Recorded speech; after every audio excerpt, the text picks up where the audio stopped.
I'm on the Youth Advisory Board of the Steve Fund. The Steve Fund looks at the social well-being, the mental and emotional and academic well-being of students of color. So Youth Advisory Board members are like the liaison between campus and the organization. What causes stress in undergraduate students from an undergraduate perspective?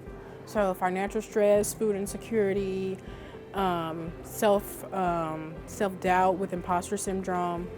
Talked about how self-care is what you make it.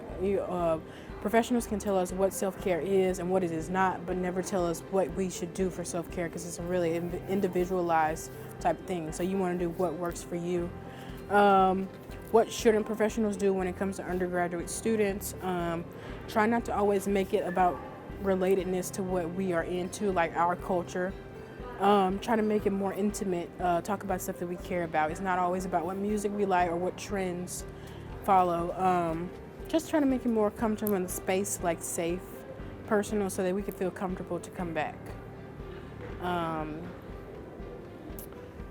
What else? So when it comes to like combating stress on campus, professionals should always go to the students. Being in high traffic areas, we're like going to class and going places, so we're like running around. So you don't want to have something there where we can pass by it and not see the services. So coming into like residence halls, dormitories, classrooms, somewhere where we're sitting down and we can actually pay attention to what is being said, and then kind of like making it personal, like a monologue type, informational, so that we can feel like relatedness, so that we can relate to whoever's speaking, not so passing out a pamphlet and we open it, because 9 times out of 10 we're trashing it. So just making sure that you have like something that we can relate to, monologue type things, coming into dormitories, things like that, to making it personal and intimate so we feel safe. I've learned that the structure and architecture of the way that things are set up is also what affects us seeking services. So one of the panelists sitting next to me, he was talking about his disability and how his disability is not what makes him stand out. It's like the architecture of the building. Like if it doesn't have a ramp, then he's stuck.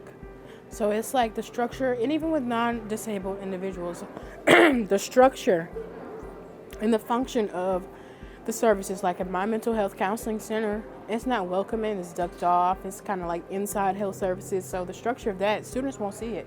So it's kind of like we don't utilize it because we can't see it. So the structure and function of things is kind of what makes us want to come forward and utilize the services. I was on the panel, Nothing About Us Without Us. So student perspective on mental health services, stressors, and self-care tactics. One thing I want people to take away from the conference is always be competent of the person. Always come from an understanding perspective. You don't always want to step on their toes and tell them what stresses them out. You want to listen. I think that's the biggest issue. We feel like no one listens to us. They are more concerned with treating and trying to combat whatever we have, when really we want somebody to just listen to us and then go forth with treatment plans and stuff like that.